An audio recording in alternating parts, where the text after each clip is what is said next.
It's dark and it's cold and my mind is not my own. So when we left, our heroes had just been blasted with a wave of big dick energy from the Mask of Life. There is, however, some lead up to this happening. If you'll remember, Defilak, the current appointed leader of Mari Nui's council, is currently in the situation where he has to figure out why his friends keep getting eaten. Sometime previously, a Pomatoran had expressed interest in examining rocks on the ocean floor, so Defilak built him a submarine. However, after seeing the submarine, the Pomatoran was like, no, absolutely not, and completely abandoned the project. All this means to Defilak is that he has a spare submarine that nobody's using. So he assembles a small team of Matoran to take the submarine into the Blackwater and investigate these disappearances. There's more than just one other person, I just didn't feel like building more Matoran. The submarine is immediately ravaged by a swarm of Takia sharks. A swarm of sharks led by Prydak. Prydak interrogates the Matoran as to the whereabouts of the Mask of Life. Defilak uses this as an opportunity to lead Prydak away from the cave. So he's out of the cave, but his friends aren't. What now? Well, under the sea. Right, okay, but where actually is the Mask of Life? After it fell into the ocean, it was discovered by a Matoran named Carix. She found the mask and was like, oh, neato! But then she starts to get attacked by seaweed and is like, oh, not neato! She's saved by a Pomatoran named Dekar.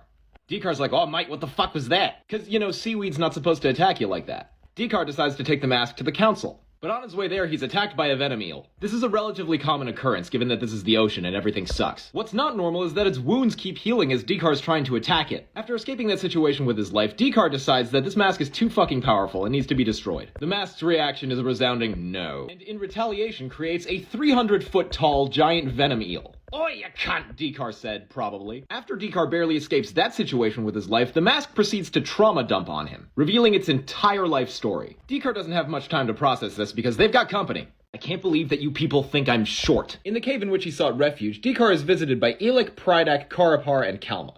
Oh, and also, Brutaka! If you'll remember, Botar sent Brutaka to the pit. Actually, let me backtrack a second. A lot of stuff kind of happens at once in this storyline, and it's very hard to keep track of all of it in a linear fashion. The only reason the Baraki actually know that the Mask of Life is in the pit at all is because one of Short King Kalma's pet squids saw the whole event with Carix happen. Kalma told the other folks about it, and they agreed to split up to look for it. However, the gang gets attacked by the giant eel. Takedox tries hypnotizing it. It does not go well. Mantax almost gets clapped, but makes a break for it. The others avoid getting fucked. During this whole process, Brutaka becomes acquainted with the Baraki.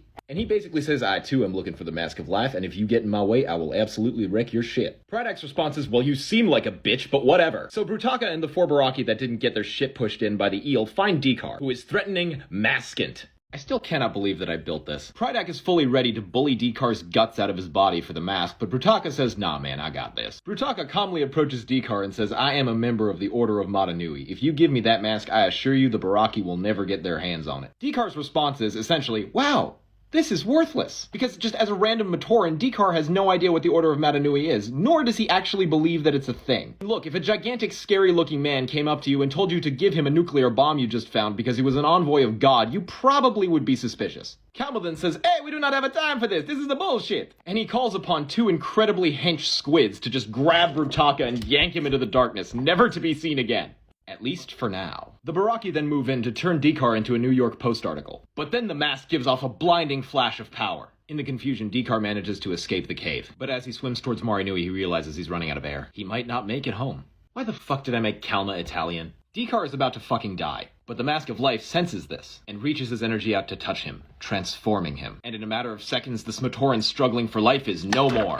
In his stead is someone else, a warrior who died valiantly at the hands of Takedox when the pit was destroyed 1,000 years ago. The former jailer of the pit, Hydraxon. Can you tell I didn't feel like building Hydraxon? So before the Great Cataclysm, Hydraxon was the jailer of the pit, which basically meant that he stood guard and if anybody would escape, he would bring them back. But when the Great Cataclysm happened and the Baraki got out, Takedox murdered his ass. But now he's back, and he doesn't really remember any of that shit. He's also not entirely cognizant of the fact that the pit is a fucking wreck. His singular prerogative is to catch the runners. So what happened to Dekar? The way it's described is that his memories are buried under Hydraxon, and they bubble up every now and again, which honestly is kind of a fate worse than death, but whatever. Anyway.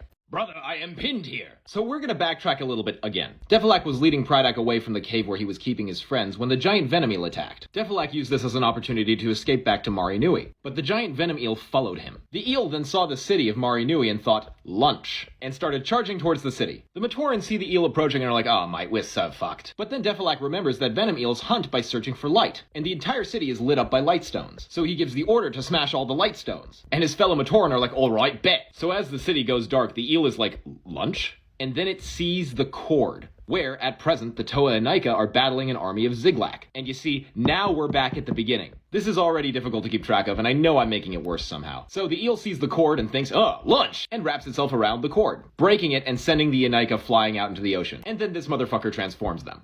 Wait, fuck. There's something important I forgot to mention. After escaping their cells, the baraki ended up getting mutated by the water, and gradually each one formed communion with a type of sea beast. Elik gained control of the eels, Prydak has the Takia sharks, Takidox has various swarming sea insects, Karapar has the Karas crabs, Mantax has the stingrays and such, and Kalma has the sea squid. And that's particularly significant because of these things. These are squid launchers, and each baraki is equipped with one of them. These launchers fire small, crazed squid. At least in the lore they do. In real life they just kind of...